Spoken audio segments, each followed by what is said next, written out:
So, because our next presenter will be Csaba Krasznay, myself, I'm going to talk about security on Web 2. Why is this so important today? I think you're all Web 2 people. You probably have Facebook or a similar account, a similar social network account. I think you do Twittering here as well, but I haven't seen too many Twitter posts on the Twitter wall. I do think that most of your relatives are also present on the social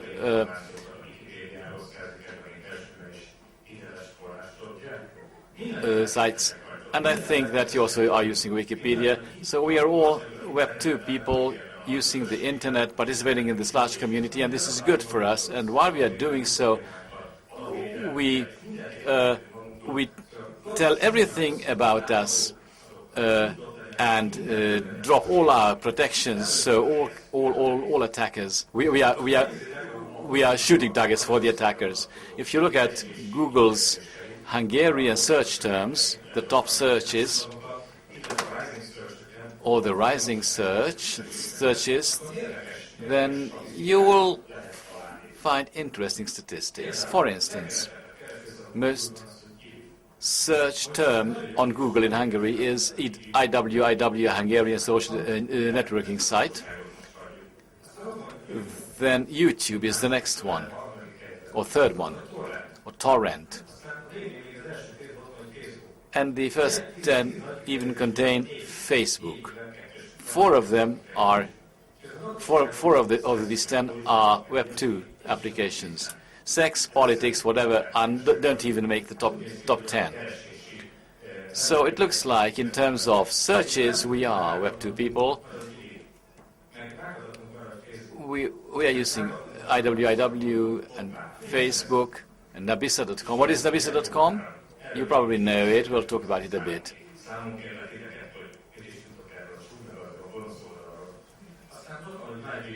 Then myweb.com. Four of these 10 terms are Web 2 terms. Great, we are Web 2 people. Let's look at the press trends. If you look at Hungary's largest news site, online news site, the Prime Minister's name is mentioned in 396 newspaper articles. Great, you would think. He is a very popular figure in the news. He probably has written a lot about what he is and who he's doing. How many articles are there about Facebook? 129. Well, this is not quite the same weight. But I only used one Web 2 term for comparison, about the same amount of articles dealing with Facebook and whatever. So it looks like this Hungary's Western politician and Web 2 terms are on equal footing in terms of frequency. Now, what is the content that you find in media, in articles about Web 2?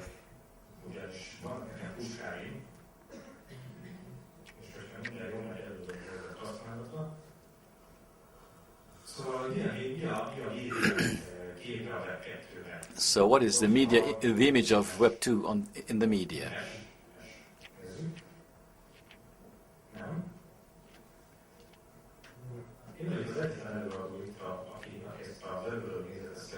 I'm the only presenter here who would like to use presentation view, and I do hope I'll manage.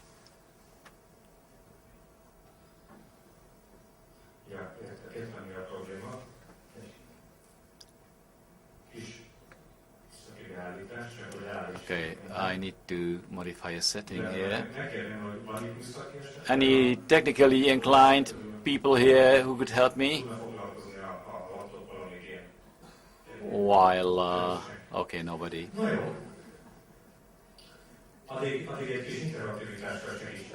Then help me with some interactivity. How many of you are registered on IWIW, the Hungarian social site?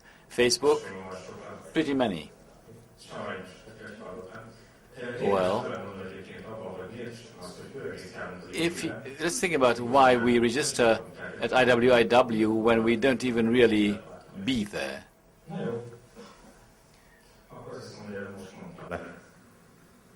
És majd valami lesz.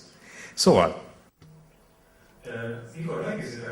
When you look at how the press discusses Web 2, what it writes about Facebook, well, I searched for for Web 2 on index.hu Hungarian news site, and do you know what the press says? Malicious code, child pornography, data leaks, total attack against privacy, phishing, anti-privacy, data retention, Big Brother effect, lynching, gossip, whatever you can think of negatively.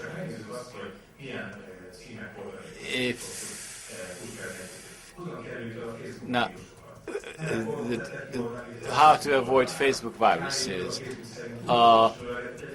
pornographic porn film on the Prime Minister's site, new Hungarian Facebook virus spreading,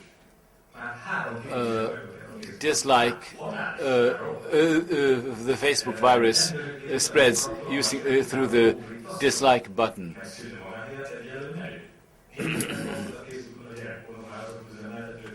4 years prison for a British pedophile operating a child pornography site. Now, this is a community site with 500 million users, and we're alone. The former lover killed a Norwegian girl and publicized this on the Facebook. So basically, there's a basically negative picture emerging on Web 2.0. Although, what is Web 2? Now, Web 2.0 is all the good things that may emerge among people. That is connectivity, that is a networking, also accumulating common wisdom and knowledge, to have acquaintances even in the other side of the world, to find definitions through the Wikipedia about things that do not even have any professional literature in Hungarian. So Web 2.0 is everything. It is services, it is networking, it is a community of people. Where did this whole thing start? When was this born? In 1999, one of the researchers said that this is the Web 2 age. And then in 2004, O'Reilly, who is head of the owner of the O'Reilly publisher, said that the new thing was starting. When the applications are no longer installed on our computer, but everything is going to come to us through the web. We have the blogs, we have the YouTube, we have the torrents.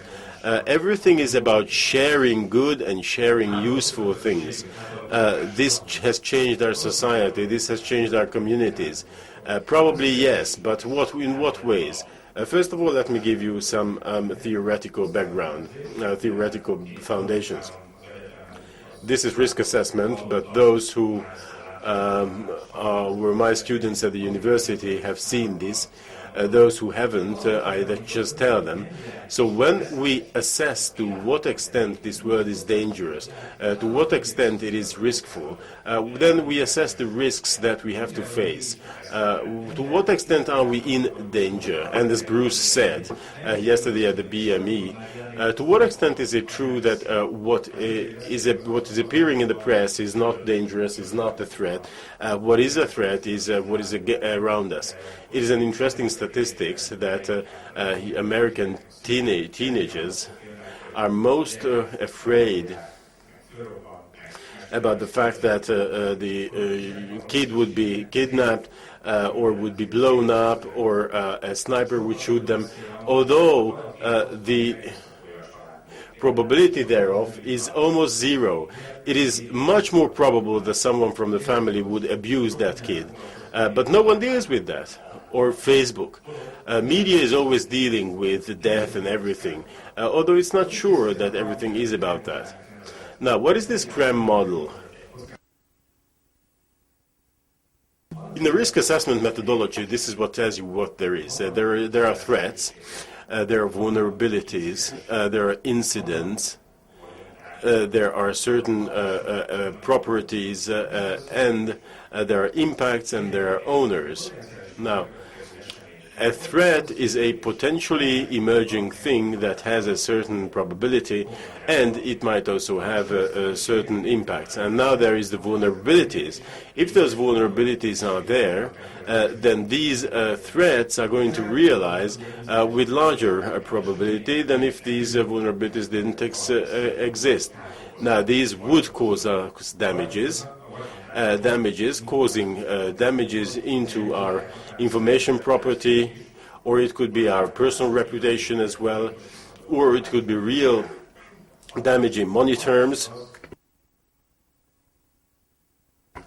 The impact, therefore, is that the whole thing, the whole incident goes into an unwanted direction for us who are standing at the end of the chain. Now, if we look at Web 2.0, what sort of threats there are, I found 3 different sources about listing these threats very well. One is the IT governance. It's a book published by them, saying that it's the hacker attacks, it's malware infection, data loss, no traces, copyright violations, software errors, and data leaks. These could be the threats.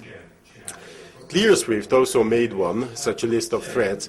They said infection and downtime, data leaks, legal prosecution, productivity loss, resource waste, and also reputation damage.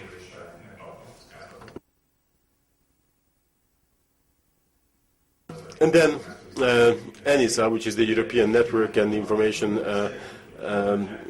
Security Agency, they said it's botnets, financial lossing, identity theft, harassment, age verification threats, spam, hiding of origin, resource consumption, information fraud, and inaccurate taxes. Now, what could be the vulnerabilities that actually increase the probability of the above-mentioned threats? There is a very good book. This is the Hacking Exposed. This is about the injection attacks, cross-site scripting, cross-domain attacks, malicious code, and framework vulnerabilities. And it has already been mentioned that the access rights and also vulnerability based on the knowledge base, because this is the biggest threat, the biggest danger, as it is normally in IT security, because where the biggest problem is always between the chair and the keyboard. So these are the ones that give you the biggest scope of vulnerabilities.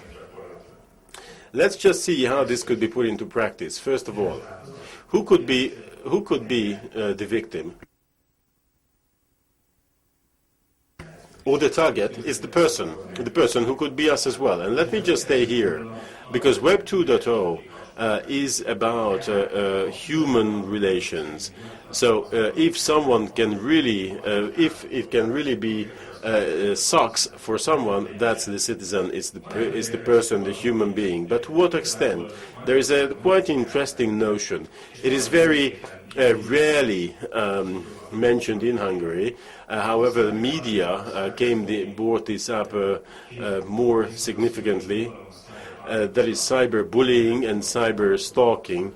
Cyberbullying is internet-based harassment in case of youngsters, and cyber stalking is same type of abuse but carried out by adults. Now, when this is used through community sites and community networks, then we can also see this. So someone writes on the Facebook that I'm a piece of shit, or some others say that I'm not competent. But basically, this whole thing is nothing about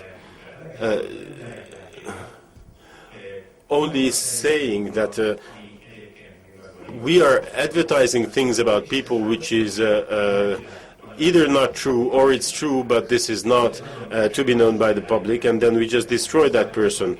Cyber stalking and cyber bullying had a good example. It's the Jeremy Mayer story. Who knows that story? Not a lot of you. Okay, let me just tell you. Megan Mayer was a 13-year-old American girl, a small-town girl, a bit chubby, a bit depression. So it's like the American Beauty type of girl you can imagine. Now this girl could not fully fit in with the age mates. Therefore, they went into a smaller city. They moved to a smaller settlement. We know that a settlement, even in the U.S., would qualify as a city in Hungary. And then they got acquainted. They were in good relations for quite a while.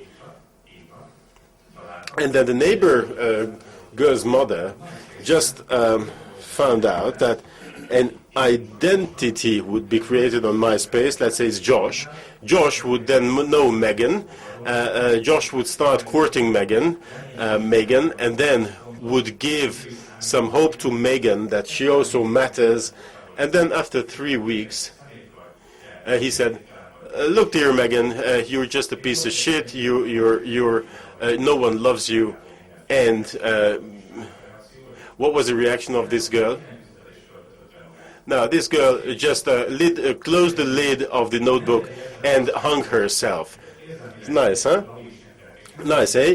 And it is not an individual case. This happens quite often. So if there are such impacts, if there are such impacts affecting you, if they feel that there is no one to turn to, then they find out something fatal, something final.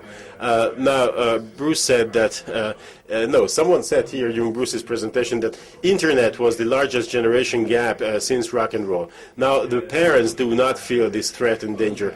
There are a number of you who are teenagers here. Did your mothers talk to you what sort of threat the internet was? I don't think so. It was rather you who taught them how to use it. So the problem is that we parents are not prepared to facing this situation or handling this situation, because when it happens in a school that there are the naughty kids, and also there are the target kids in the class, we can go to the headmaster and complain to her. However, when this happens on the internet and there is no identity or a false identity, then there's nothing we can do. Or we could, if we notice the problem, at least we realize the problem at all. Now let me go further. Ex-csajok.hu. Ex-girls. Ex-girlfriends, the ex-girlfriends.hu. Okay, ex-girlfriends.com. This is like this is a portal where you can upload the pictures of your ex-girlfriend, naked obviously, and then these pictures can never be removed from the internet.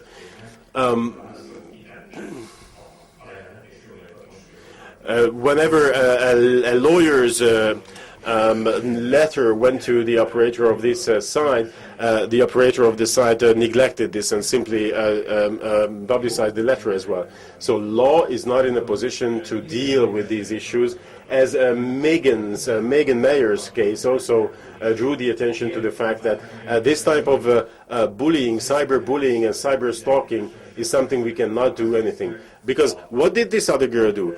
Just abuse the identity, but with that only meant the breach of MySpace's agreement. She was acquitted of that, and one person died. And there's another side to the story. The law could not do anything with Laurie Drew. However, the internet users could, because they found out everything about the Drew family, where they live. Google Maps, you could see the photo of the house, different data on different community spaces. And Laurie Drew's life was also destroyed. She could not handle this any longer. The main problem, therefore, is that we are not prepared to handling things that could happen. Law is not on our side. I mean, it's not helping us enough, and we're not prepared. How many of you do have a naked picture of your wife and your girlfriend? How many people have girlfriends and wives? Okay, a bit more. Okay, girls, do you have similar pictures of of guys? Guys, about guys, do you have pictures of guys? Okay. People are at our mercy or at the mercy of others without even knowing us and knowing about it. And what are we supposed to do? Is that, okay, when you're in front of a camera and you're naked, or even if you're holding that camera in front of the mirror, you could get deep in trouble, and then we can't do anything about that. Target the company. Mr. colleague Ormush talked about Twitter hacks, so you have the story. I'd like to make just one addition. Twitter also ran into its own problem with this identity theft thing, because the authorities forced Twitter to implement an information security package that will also be audited. So there's a process against Twitter. What we are seeing is that it has become trendy at companies to be present on Web 2.0 or to open Facebook accounts, etc. Why?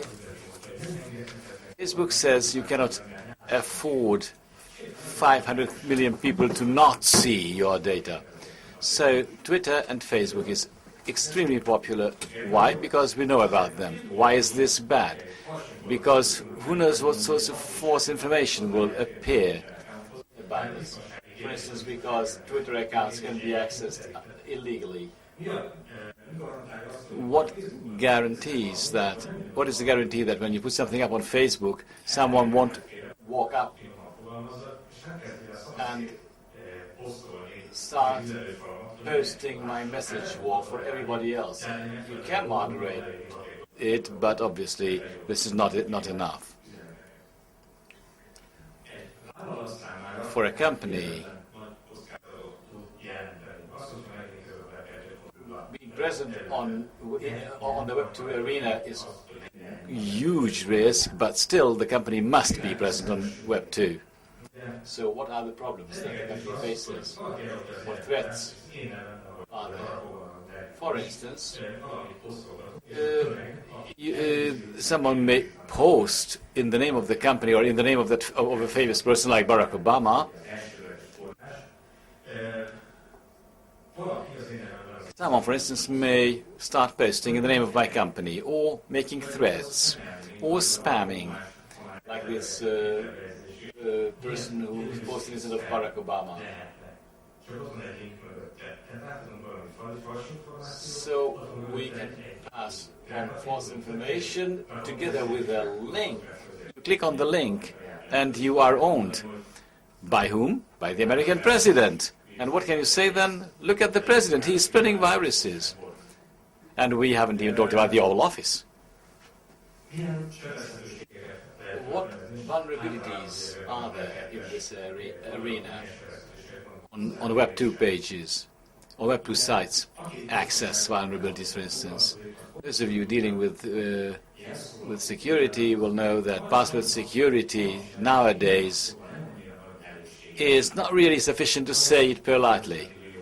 There are the passwords of 500 million people on Facebook.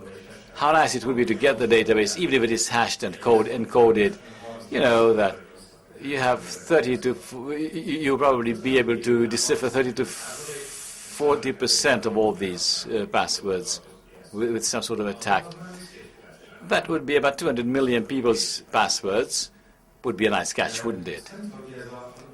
Then knowledge base and information management vulnerabilities. What are these good for? The knowledge base is something that the company uses to provide information about the company itself, to reflect positively on the company. Now, if you can meddle with that, you can change that impression. For instance, if you tweet some information that will suddenly drop the share price of the company to half, that would be an interesting thing. Why is this worse than IT attacks earlier? Because these reach a lot more people. A lot more people will think that it is really true. Examples would be the Twitter break-ins to Britney Spears. Britney Spears is pregnant. Johnny Depp is dead, etc. A celebrity is also a sort of a business product with financial interests behind the image. So you can do damage that they are totally unprepared to handle. They are totally unprepared. This is the key. There's no strategy how to react on these things. Now let's step one higher. What happens if the target is the country itself? Think about WikiLeaks.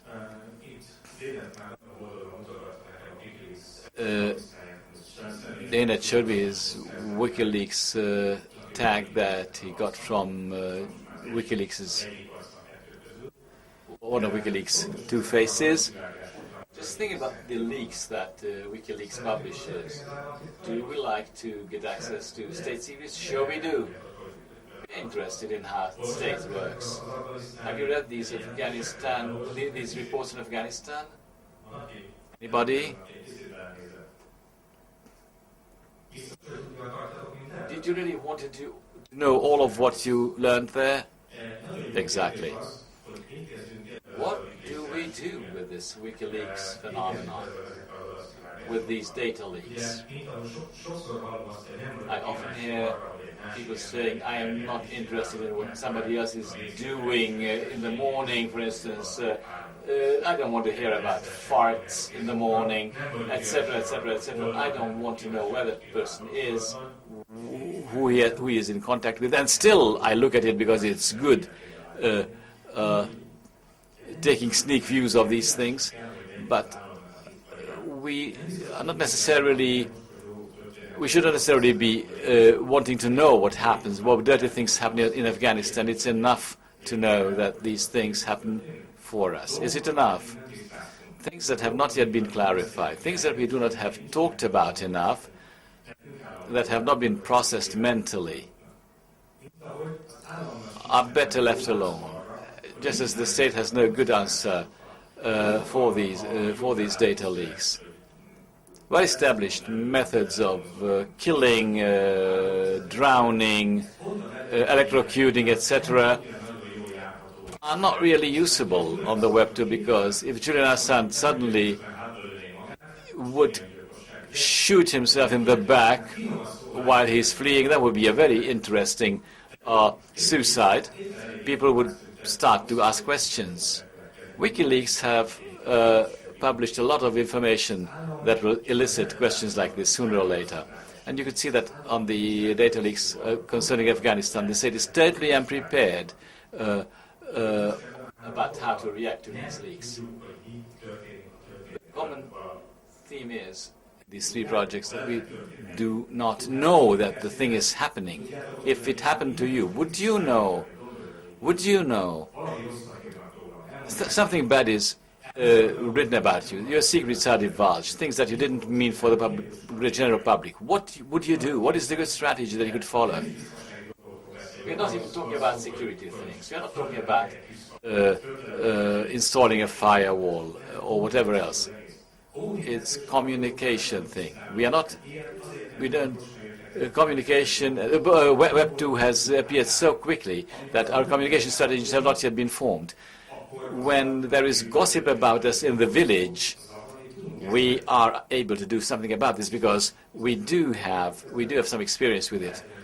We may not necessarily be able to do something about gossip in the village, but we may be. But what if this happens on Web 2?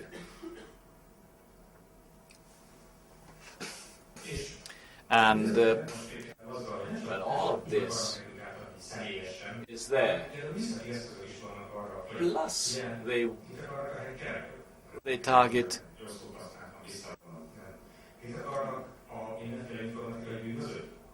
What do IT criminals want actually? They want our benefits, all of them. Web 2 gave them the tools to get things that we own. How? By social engineering, for instance. For instance, the Godface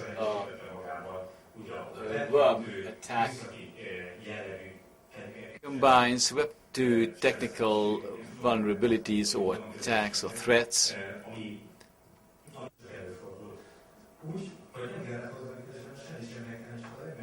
and nothing had to be done. You only had to hack people with Goopface. What is the story? Once you get Goopface, it'll check if you are using Facebook, Twitter, and other social sites, and other Web 2 community sites, and then starts putting up horrible posts as if they were coming from me, put them up on my message wall, naked videos. You can see naked videos from this and that person with a link, and you click on it and it looks like a YouTube page, but you need to install a little plugin that will allow you to watch that YouTube video, and unnecessary to say that plugin is the payload that you will be installing, and you will immediately become a part of a botnet that will then be used for major attacks against resources, against the state, for instance, against the country. How does it spread? Not on pen drives, not in email, through social sites, community sites. And nothing had to be hacked. Facebook and most of these social sites are well protected. 500 million people are using them. Probably there's not much of a chance for somebody to be able to get access to the passwords of all these users.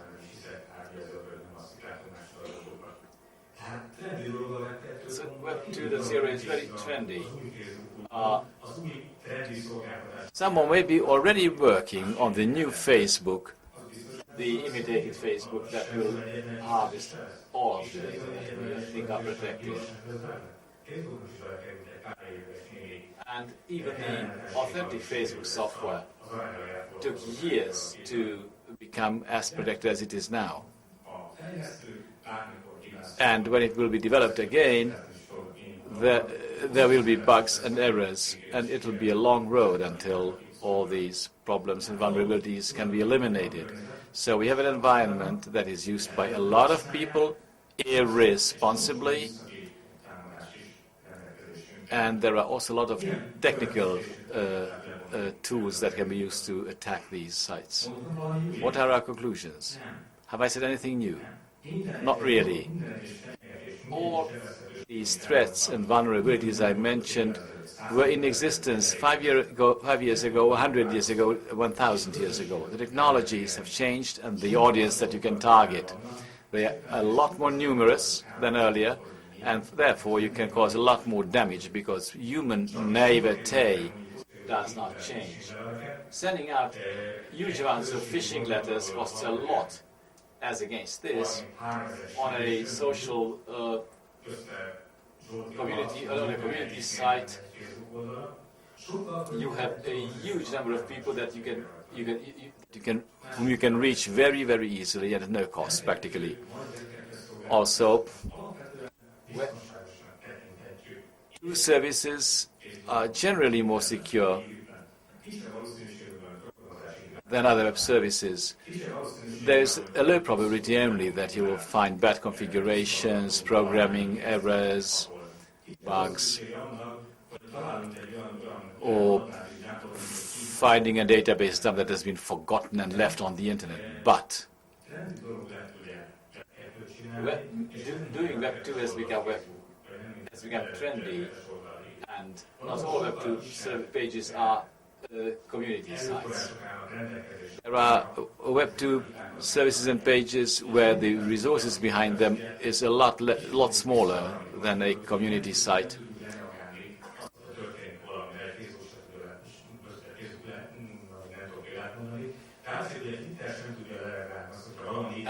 And I said that we are not able to react well to problems appearing here. So all the controls that we normally use, like perimeter protection, firewalls and whatever, we are satisfied with them. They are providing protection, but there is the application level. You have to program well. Do you trust the programmers? Do you always program so well that you don't make a single mistake? Probably not. Application developers are also human beings, and they may err. What I usually say is that we should forget about the myth that there won't be any successful attack against us. If someone really wants to attack us, he will succeed. The question is, will we notice it? And the other question is, how can we react on it? The biggest problem, as I mentioned, is between the keyboard and the chair. What does this mean to users of Web2 services?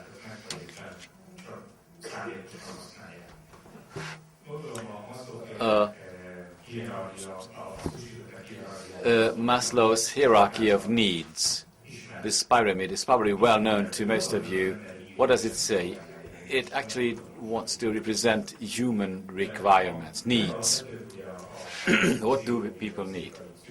At the most basic level, physiological needs. We need to breathe, eat, etc., procreate, to stay alive. At the second level, we need security, safety and security, to be healthy, to have a job, some social stability, so we feel secure and safe. At the third level are love, friendship, family. The fourth level is self-esteem. The fourth level is that we are appreciated and we appreciate others. We are all identities. I am one, everyone is one. And finally, self... Gyakorlatilag Maslow szerint az ember Realization, self-realization. Which means that you can do what you achieve, what you wanted in life. When you put up a YouTube video, when you put up something on Picasa or Flickr that many like, then I actually achieve exactly this. I achieve something I wanted to achieve. When I receive the feedback, then I get self-esteem. Then I know that I am different from the others. I am unique. Obviously, it's not easy to be an identity among millions of others.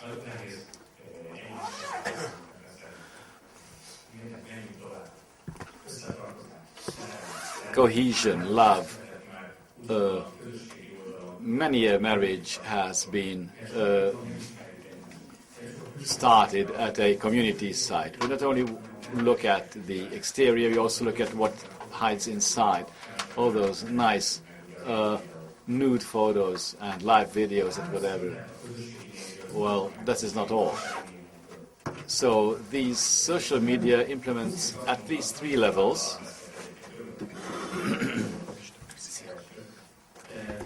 Azt mondta, hogy a felhasználó... Krasznay said that users may not be professionals, but they are right to expect security. What did he say? Will you learn it from your mother, who is not a security expert? How will you know it? How will you learn about this?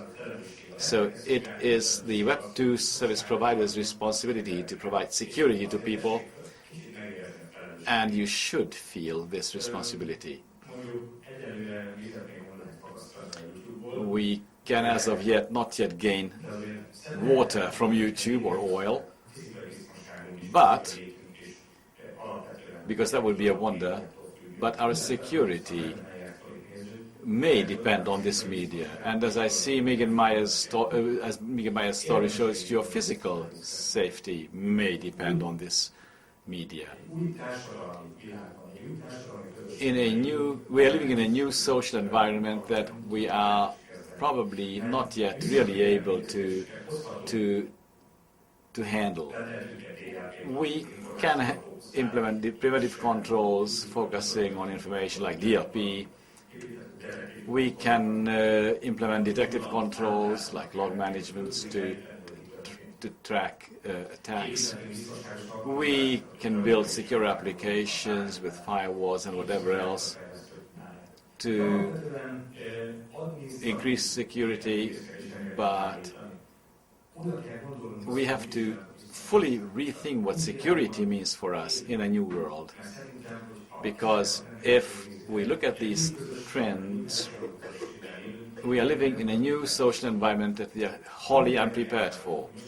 And I'd like to know, who of you thinks he is prepared for this world, that he would know what to do when something bad, as I mentioned, happens to them? Obviously nobody, and I wouldn't be able to myself. The phenomenon is so new. It is not 1,000 years old like a simple door where we know that we need to close the door. We don't have the legal framework, the legal background to handle this situation. It is so distributed, and obviously there are real identities behind all these people on these sites. We still don't have the legal protections that we should have. These ex-girlfriends.hu site, the data protection ombudsman, the privacy ombudsman filed a case against the site. I am I'd like to know what this will come to, or what this will end up in. I think that education is very important here. I think that this information should be brought to fathers, mothers, the information that their children are living in a world that you can't even understand and may face problems you can't even fathom. Obviously, even I do not, we do not know with today what our children will be faced with 15 years from now.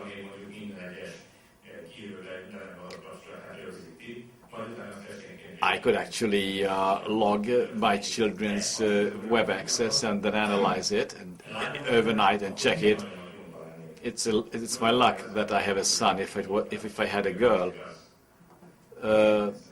photographing yourself with your cell phone in the mirror is dangerous.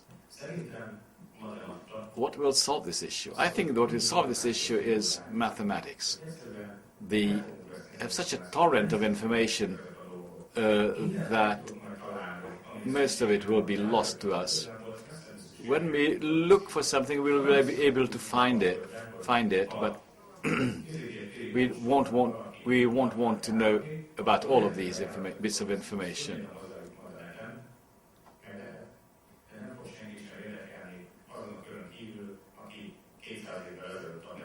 And maybe someone can post bad things about me in my village, but a lot less people will be interested in it, probably only those who would have gossiped about me 200 years ago.